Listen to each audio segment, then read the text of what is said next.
Assalamualaikum warahmatullahi wabarakatuh. Salam sejahtera bagi kita semua.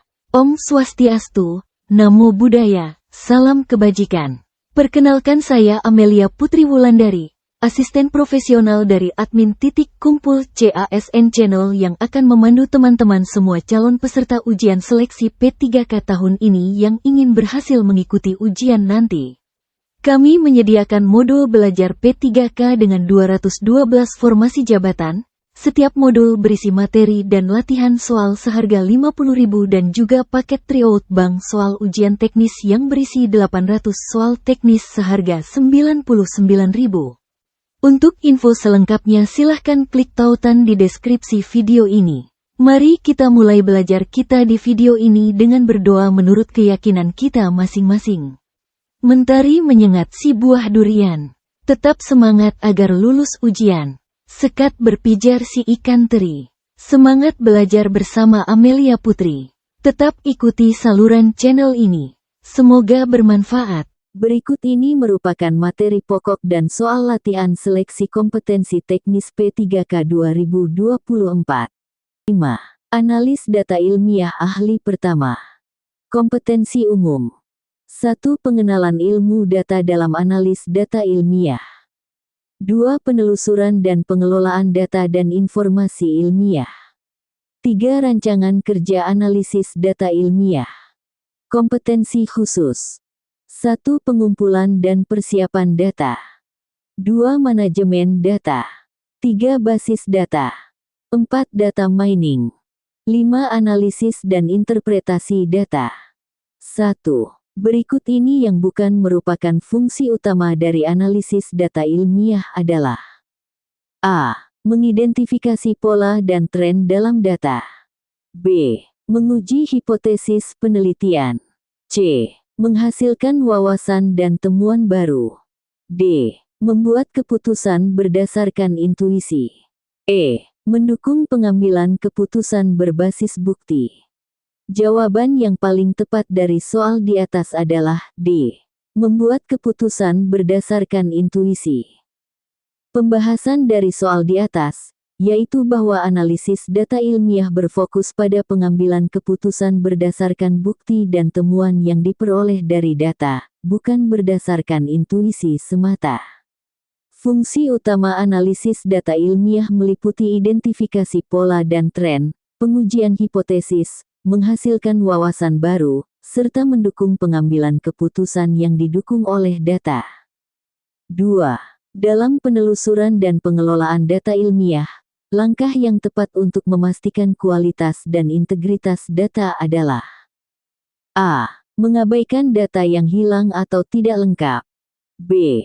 Mengandalkan sumber data tunggal. C. Melakukan pembersihan dan validasi data. D. Menggunakan data tanpa dokumentasi yang jelas. E. Menyimpan data dalam format yang tidak kompatibel. Jawaban yang paling tepat dari soal di atas adalah C. Melakukan pembersihan dan validasi data. Pembahasan dari soal di atas, yaitu bahwa untuk memastikan kualitas dan integritas data dalam penelusuran dan pengelolaan data ilmiah, langkah yang tepat adalah melakukan pembersihan dan validasi data. Ini melibatkan proses identifikasi dan penanganan data yang hilang, tidak akurat, atau tidak konsisten, serta memastikan data yang digunakan memenuhi standar kualitas yang ditetapkan. Langkah-langkah lainnya seperti mengabaikan data yang tidak lengkap, mengandalkan sumber tunggal, atau menyimpan data dalam format yang tidak kompatibel dapat mengurangi kualitas dan integritas data. 3. Dalam merancang kerja analisis data ilmiah, aspek penting yang perlu dipertimbangkan adalah: A. Mengabaikan tujuan dan pertanyaan penelitian. B. Memilih metode analisis yang tidak sesuai dengan jenis data. C. Mengidentifikasi sumber data yang relevan. D. Mengesampingkan kebutuhan pemangku kepentingan.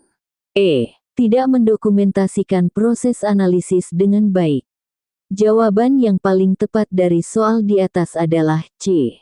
Mengidentifikasi sumber data yang relevan. Pembahasan dari soal di atas, yaitu bahwa salah satu aspek penting dalam merancang kerja analisis data ilmiah adalah mengidentifikasi sumber data yang relevan.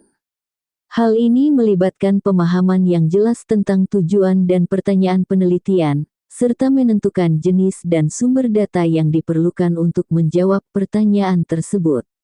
Memilih metode analisis yang sesuai, mempertimbangkan kebutuhan pemangku kepentingan, dan mendokumentasikan proses analisis dengan baik juga merupakan aspek penting dalam rancangan kerja analisis data ilmiah.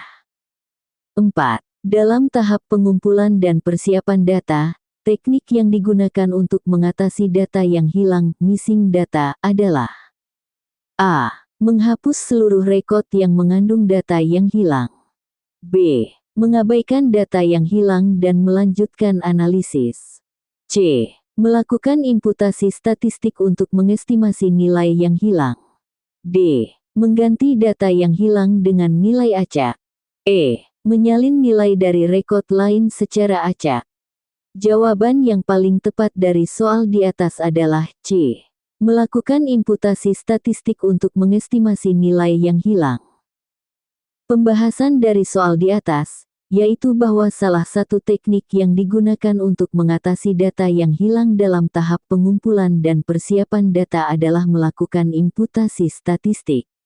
Imputasi statistik melibatkan penggunaan algoritma dan metode statistik untuk mengestimasi nilai yang hilang berdasarkan pola dan hubungan dalam data yang ada. Teknik ini membantu menjaga integritas dan kualitas data tanpa harus menghapus seluruh rekod atau mengabaikan data yang hilang. 5.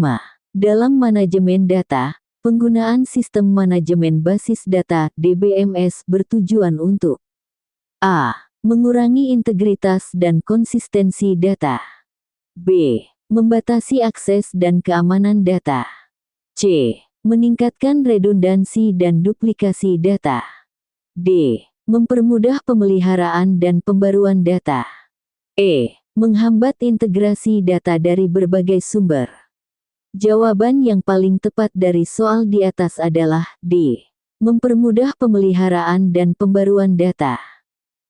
Pembahasan dari soal di atas, yaitu bahwa penggunaan sistem manajemen basis data (DBMS) dalam manajemen data bertujuan untuk mempermudah pemeliharaan dan pembaruan data.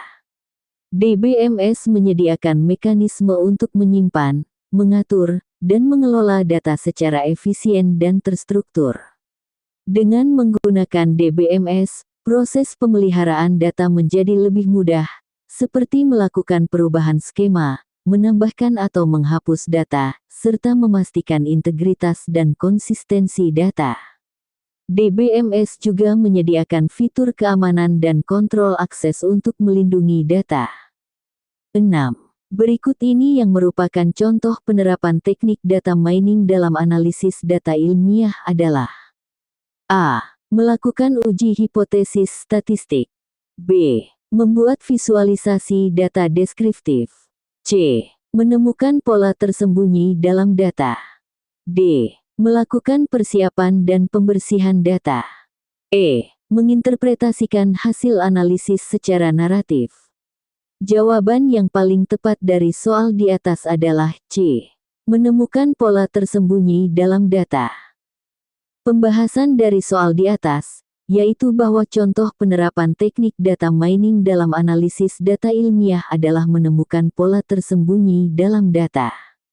Data mining melibatkan penggunaan algoritma dan metode komputasi untuk mengeksplorasi dan menganalisis sejumlah besar data, dengan tujuan menemukan pola, hubungan, dan wawasan yang tidak terlihat secara langsung. Teknik data mining seperti analisis klaster, aturan asosiasi, dan deteksi anomali dapat membantu mengungkap pola dan informasi tersembunyi dalam data, yang dapat memberikan wawasan baru dan mendukung pengambilan keputusan.